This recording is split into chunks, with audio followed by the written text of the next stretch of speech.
বাংলাদেশে এখনও প্রতিবছর হাজার হাজার শিশু হাম রোগে আক্রান্ত হচ্ছে। অনেকেই এটাকে সাধারণ জ্বর বা র্যাশ ভেবে অবহেলা করেন। কিন্তু জানেন কি, সঠিক চিকিৎসা না নিলে এটি মারাত্মক জটিলতা তৈরি করতে পারে। আজকের ভিডিওতে জানবেন হামের আসল লক্ষণ, কখন বিপদ, আর কিভাবে বাঁচবেন এই রোগ থেকে। আসসালামু আলাইকুম, স্বাগতম।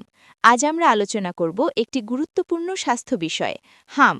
বিশেষ করে যারা শিশুদের অভিভাবক, তাদের জন্য এই ভিডিওটি খুবই গুরুত্বপূর্ণ। তাই পুরো ভিডিওটি মনোযোগ দিয়ে দেখুন। হাম কি ও কেন হয়? হাম একটি অত্যন্ত সংক্রামক ভাইরাসজনিত রোগ। এটি মিজলস ভাইরাস দ্বারা হয় এবং খুব সহজেই একজন আক্রান্ত ব্যক্তি থেকে অন্যজনের মধ্যে ছড়িয়ে পড়ে, কাশি, হাঁচি কিংবা সরাসরি সংস্পর্শের মাধ্যমে। সবচেয়ে বেশি ঝুঁকিতে থাকে ছোট শিশু, যাদের এখনও টিকা দেওয়া হয়নি বা যাদের রোগ প্রতিরোধ ক্ষমতা দুর্বল। হামের লক্ষণ। হামের লক্ষণগুলো ধাপে ধাপে প্রকাশ পায়। প্রথম ধাপ, হালকা থেকে উচ্চ জ্বর, নাক দিয়ে পানি পড়া, শুকনো কাশি, চোখ লাল হয়ে যাওয়া বা কনজাংটিভাইটিস। দ্বিতীয় ধাপ, মুখের ভেতরে ছোট সাদা দাগ, যাকে কপ্লিক স্পটস বলা হয়। তৃতীয় ধাপ, ৩ থেকে ৫ দিনের মধ্যে সারা শরীরে লালচে র্যাশ ছড়িয়ে পড়ে। র্যাশ সাধারণত মুখ থেকে শুরু হয়ে ধীরে ধীরে শরীরের নিচের দিকে নামে। এই লক্ষণগুলো একসাথে দেখা গেলে ধরে নিতে পারেন এটি হাম হতে পারে। কখন বিপজ্জনক?